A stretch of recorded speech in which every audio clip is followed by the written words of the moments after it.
Straeon o'r Beibl, hanes y Pasg.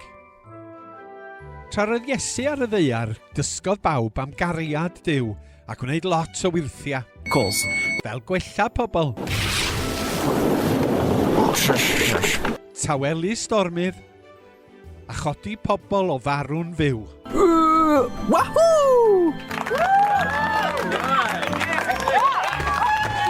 Doedd arweinyddion yr Iddewon ddim yn hoffi be oedd Iesu'n ei wneud, na'i fod o'n dweud mae fodd y mab Duw. Felly dyma nhw'n trefnu i'w arestio mwyn cael gwared ohono unwaith ag am byth. Cytunodd Judas, un o ddisgyblion Iesu, i'w fradychu.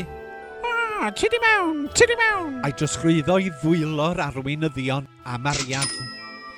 Roedd Iesu mewn gardd yn gweddio, a dangosodd Judas i'r dynion pa un oedd o. Arestiwyd Iesu a daeth o flaen cyngor uchaf yr arweinyddion.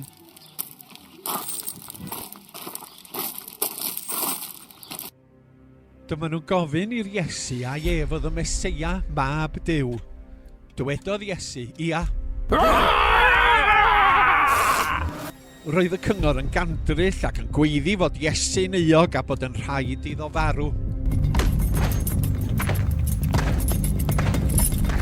Felly dyma nhw'n mynd ar Iesu o flaen Peilat, rheolwr Rhufeinig. Clywodd y cyddiad, doedd o ddim yn credu fod Iesu wedi gwneud dim o'i le. Mae weld y fo iawn i mi. Felly dywedodd y byddai'n cosbi Iesu ac yna ni ryddhau. Ond roedd y dorf yn gweiddi'n uwch ac yn uwch, croeshoeliwch ef. Oherwydd pwysau'r dorf, rhoddodd Peilat Iesu nwylo'r Rhufeiniaid i gael ei groeshoelio.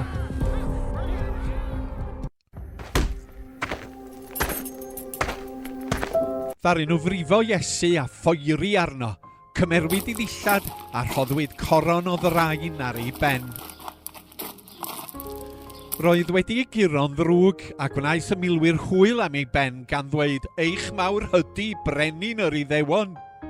Yna, gorfodwyd Iesu gario'i groes i'r lle y byddai'n marw. Ar y ffordd, dyma nhw'n gorfodi dyn o'r enw Seimon i gario'r groes.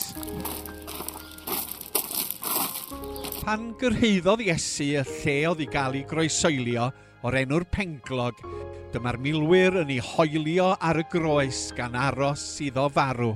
Pan oedd Iesu'n hongian ar y groes, gwaeddodd rhai, "Tir di lawr oddi ar y groes os mai ti yw mab Duw." Ond roedd Iesu'n gwybod fod rhaid iddo farw mwyn i bobl gael maddeuant pechodau. Ganol dydd, daeth tywyllwch mawr. Tua 2 awr wedyn, cymerodd Iesu ei anadl olaf a marw.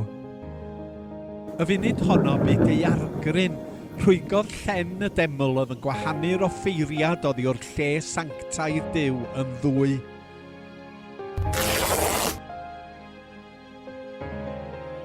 Dywedodd milwr oedd wedi gweld y cwbl, yn wir mab Duw yw hwn.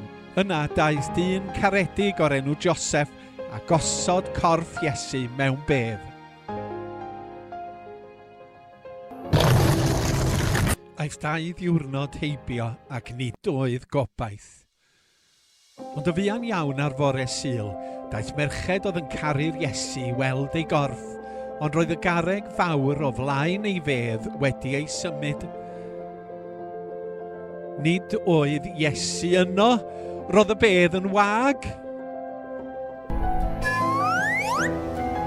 Roedd angel yn eistedd ar y garreg. Dywedodd, peidiwch â bod ofn, tydi o ddim yma, mae o wedi gyfodi.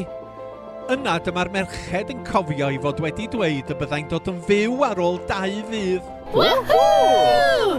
A dyma nhw'n rhedeg a'i gwynt yn ei dwrn i ddweud wrth y disgyblion. Hei-o!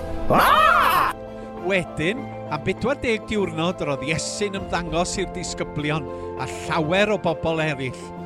Roedd yn fyw. Esboniodd mae'r unig ffordd yr oedd pobl am gael maddeuant pechodau oedd trwy farwolaeth a'i atgyfodiad, fel i bod yn gallu bod gyda Duw am byth. Mae Duw wedi caru'r byd cymaint nes iddo roi ei unig fab mwyn i bwy bynnag sy'n credu ynddo beidio mynd i ddistryw ond cael bywyd tragwyddol.